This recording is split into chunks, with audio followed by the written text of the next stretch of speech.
ಓಂ ಶಾಂತಿ ವೀಕ್ಷಕರ ಅಭಿಮಾನಿಗಳೇ, ಗುರುಮಕ್ಕಳೇ, ಭಕ್ತರೇ, ನಿಮ್ಮೆಲ್ಲರೂ ಒಳ್ಳೆಯದಾಗಲಿ. ನೀವು ನೋಡ್ತಾ ಇರೋದು ಮಂಡುಕ. ಇದನ್ನು ಮಂಡುಕ ಅಂತಾರೆ, ಕೆಲವರು ಕಪಾಲಾಕ್ ಅಂತಾರೆ, ಕೆಲವರು ಕಪ್ಪೆ ಅಂತಾರೆ. ಏನಾದರೂ ಅಂದ್ಕೊಳ್ಳಿ ನೀವು, ಇದು ಮಂಡುಕ. ನಾನು ಹೈಸ್ಕೂಲಲ್ಲಿ ಹೋದವಾಗ ಮಂಡುಕ ಅಂತ ಇದ್ರ ಬಗ್ಗೆ ನಾನು ಕೇಳಿದ್ದೀನಿ. ಇದು ಹೆಂಗಪ್ಪ ಅಂದರೆ, ಇದು ನಮ್ಮ ಮನೆ ಅಕ್ಕಪಕ್ಕ ನೈಟು ಅಂದರೆ ರಾತ್ರಿ ಹೊತ್ತು 7 ಗಂಟೆ ಮೇಲೆ ಹೊರಗಡೆ ಬರುತ್ತೆ. ಡೇನಲ್ಲಿ ಇದು ಕಾಣಸಿಗಲ್ಲ, ನೈಟ್ ಮಾತ್ರ ಹೊರಗಡೆ ಬರುತ್ತೆ. ನಾನು ಅಲ್ಲಿ ಕೆಲಸ ಮಾಡ್ತಾಯಿರ್ತೀನಿ ಹೊರಗಡೆ ಓಡಾಡೋವಾಗ, ಅದು ಅಕ್ಕಪಕ್ಕ ನನ್ನ ಹತ್ರ ಬರ್ತದೆ, ಕಾಲುಗಳ ಹತ್ರ ಎಲ್ಲ ಓಡಾಡ್ತಾ ಇರುತ್ತೆ.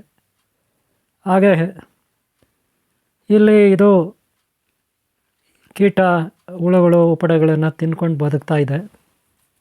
ಸುಮಾರು ಇದು 2019 ಇಸ್ವಿ. ನಾನು ಮಾರ್ಚ್ ಏಪ್ರಿಲಲ್ಲಿ ಇಲ್ಲಿಗೆ ಬಂದೆ.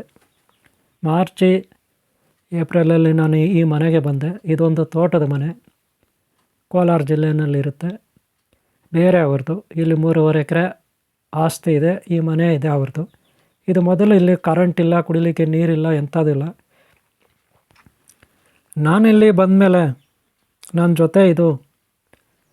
ಜೊತೆನೇ ಇರುತ್ತೆ, ಅಕ್ಕಪಕ್ಕ ಓಡಾಡ್ಕೊಂಡಿರುತ್ತೆ. ಆಗ ಬಹಳ ಚಿಕ್ಕದಾಗಿತ್ತು, ಎಷ್ಟಿತ್ತು, ಚಿಕ್ಕದಾಗಿ ಮರಿ ಇತ್ತು.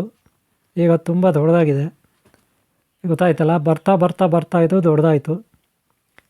ಆದರೆ ಅವತ್ತು ಇದ್ರ ಜೊತೆಗೆ ಇನ್ನೂ ಒಂದಿದೆ, ಅದು ರೀಸೆಂಟಾಗಿ ಬಂತು, 1-2 ವರ್ಷದಿಂದ.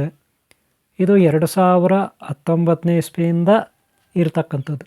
ಆಗ ಭಾಳ ಚಿಕ್ಕದಾಗಿತ್ತು, ಇಲ್ಲೇ ಓಡಾಡ್ಕೊಂಡಿರ್ತಿತ್ತು. ಈಗ ಬರ್ತಾ ಬರ್ತಾ ದಿನೇ ದಿನೇ ದೊಡ್ಡದಾಗಾಯಿತು.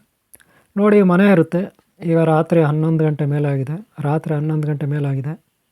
ಇಲ್ಲಿ ಬೆಳಕಿಗೆ ಲೈಟ್ ಹಾಕೋದಿಲ್ಲ, ಎನಿ ಟೈಮ್ ನಾನು ಆಫ್ ಮಾಡಿರ್ತೀನಿ. ನೋಡಿ, ದೂರದಲ್ಲಿ ಊರು ಕಾಣುತ್ತೆ, ಹಳ್ಳಿ ಕಾಣುತ್ತೆ ದೂರದಲ್ಲಿ. ಆ ಲೈಟ್ ನೋಡ್ತಿರಲ್ಲ, ಅದೆಲ್ಲ ಲೈಟ್ಗಳು, ಅದು ಹಳ್ಳಿದು ದೂರದಲ್ಲಿರುತ್ತೆ.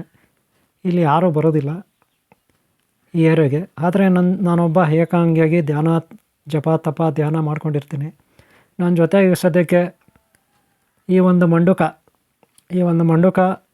2019 ಇಸ್ವಿಯಿಂದ ಇಲ್ಲಿವರೆಗೂ ಇದ್ದಾನೆ. ಒಬ್ಬನೇ ಇರ್ತಾನೆ. ಆದರೆ ಇವನ ಜೊತೆಗೆ ಇನ್ನೊಬ್ಬ ಸಣ್ಣ ಇದ್ದಾನೆ, ಚಿಕ್ಕದಾಗಿದ್ದಾನೆ. ಅವನು ಯಾವಾಗ ಒಂದೊಂದು ಟೈಮ್ ಕಾಣಿಸ್ತಾನೆ. ಆದರೆ ಇವನು ಯಾವುದೇ ಭಯ ಬೀಳೋದಿಲ್ಲ, ನನಗೆ ಯಾವುದೇ ಹೆದರ್ಕೊಳ್ಳೋದಿಲ್ಲ. ಇಲ್ಲಿ ಅಕ್ಕಪಕ್ಕ ಓಡಾಡ್ತಿರ್ತಾನೆ. ಈಗ ಸದ್ಯಕ್ಕೆ ಇವನು ಯಾಕೆ ಅಲ್ಲಿ ಕೂತಿದ್ದಾನೆ ಅಂದರೆ, ನಾನು ನಿಮಗೊಂದು ಹೇಳ್ತೀನಿ ಕೇಳಿ. ಇವನು ಈ ಬಾಗಿಲ ಮೇಲೆಯಿಂದ ಹತ್ತಿ ಒಳಗಡೆ ಹೋಗೋಕ್ಕೆ ಪ್ರಯತ್ನ ಪಡ್ತಿದ್ದಾನೆ, ಅಥವಾ ಇಲ್ಲೇ ಓಡಾಡ್ಕೊಂಡಿರ್ತಾನೆ. ಯಾಕೆ ಅಂದರೆ ನೋಡಿ, ಮಳೆಗಾಲದಲ್ಲಾದರೆ ನೀರು ಸಿಗುತ್ತೆ ಅದಕ್ಕೆ ಕುಡಿಲಿಕ್ಕೆ. ಈಗ ಮಳೆ ಬೀಳ್ತಾ ಇಲ್ಲ, ಅದಕ್ಕೆ ಅವನೇನು ಮಾಡ್ತಾನೆ, ಇದು ನಂದು ಬಾತ್ರೂಮ್ ಟಾಯ್ಲೆಟ್ ರೂಮ್, ಈ ರೂಮಿಂದ ಒಳಗಡೆ ಹೋಗೋದು ಅವನ ಉದ್ದೇಶ. ನಾನು ಬಾಗಿಲಾಗಿದ್ದೀನಿ, ಹೋಗ್ಲಿಕ್ಕೆ ಆಗ್ತಾಯಿಲ್ಲ. ಅದಕ್ಕೆ ಅವನು ಅಲ್ಲೇ ಕೂತ್ಕೊಬಿಟ್ಟಿದ್ದಾನೆ, ಗೊತ್ತಾಯ್ತಲ್ಲ. ಆ ಕಡೆ ಸಂಧಿಗಳಿದೆ, ಆ ಸಂಧಿಗಳಿಂದನೂ ಬರ್ತಾನೆ, ಒಳಗಡೆ ಬರುತ್ತೆ, ನೀರು ಕುಡ್ಕೊಂಡು ಅಲ್ಲಿ ಓಡಾಡ್ಕೊಂಡು ಇರುತ್ತೆ ಒಳಗಡೆ. ಆದರೆ ಇವತ್ತು ಪಾಪ ಈ ದಾರಿ ತಪ್ಪಿ ಇಲ್ಲೇ ಹತ್ತೋಣ ಅಂತ ಏನೋ ಪ್ಲ್ಯಾನ್ ಮಾಡ್ತಾಯಿದ್ದಾನೆ. ಸದ್ಯಕ್ಕೆ ಆಗೋದಿಲ್ಲ, ಇವನು ಆ ಕಡೆಯಿಂದ ಬರ್ತಾನೆ. ಈಗ ಗೊತ್ತಾಯ್ತಲ್ಲ, ಒಳಗಡೆ ಹೋಗ್ತಾಯಿಲ್ಲ, ಆ ಕಡೆಯಿಂದ ಬರ್ತಾನೆ. ಇರಲಿ, ಕಪ್ಪೆಗಳಿಗೆ, ಈ ಮಂಡುಕಗಳಿಗೆ ಆಯುಸ್ ಎಷ್ಟು ನನಗೆ ಗೊತ್ತಿಲ್ಲ. ನನಗೆ ಗೊತ್ತಿರೋಗೆ ಇವೆಲ್ಲ ತುಂಬ ವರ್ಷ ಬದುಕೋದಿಲ್ಲ. ಆದರೆ 19ನೇ ಇಸ್ವಿ ಅಂದರೆ ಇಲ್ಲಿವರೆಗೂ ಜೀವಂತವಾಗಿದ್ದಾನೆ. ನನ್ನ ಜೊತೆಗೆ ಒಬ್ಬ ಇದ್ದಾನೆ. ಸದ್ಯಕ್ಕೆ ಇಲ್ಲಿ ನಾನು ಏಕಾಂಗಿ ಧ್ಯಾನ ಜಪ ತಪ ಮಾಡ್ಕೊಂಡಿದ್ದೀನಿ. ಈ ಮನೆ ನಂದಲ್ಲ, ಈ ತೋಟ ನಂದಲ್ಲ. ಆದರೆ ಇಲ್ಲಿ ಕರೆಂಟು ಇರಲಿಲ್ಲ, ಕುಡಿಲಿಕ್ಕೆ ನೀರು ಇರಲಿಲ್ಲ. ಸದ್ಯಕ್ಕೆ ಇಲ್ಲಿ ನಾನು ಬಂದಮೇಲೆ ಸ್ವಲ್ಪ ಎಲ್ಲ ವ್ಯವಸ್ಥೆ ಮಾಡಿಕೊಂಡೆ. ಈಗ ನೋಡಿ, ರಾತ್ರಿ 11 ಗಂಟೆ ಆಗ್ತಾಯಿದೆ. ಇರಲಿ, ಎಲ್ಲ ಪ್ರಾಣಿಗಳು, ಈ ಸಮಾಜ, ಈ ಜಗತ್ತು ಭಗವಂತನ ಸೃಷ್ಟಿ. ಹೋಗ್ಯವರೇ, ಪ್ರಾಣಿಗಳನ್ನು ಪ್ರೀತಿಸಿ, ಒಳ್ಳೆಯದಾಗಲಿ. ಓಂ ಶಾಂತಿ, ಓಂ ಶಾಂತಿ.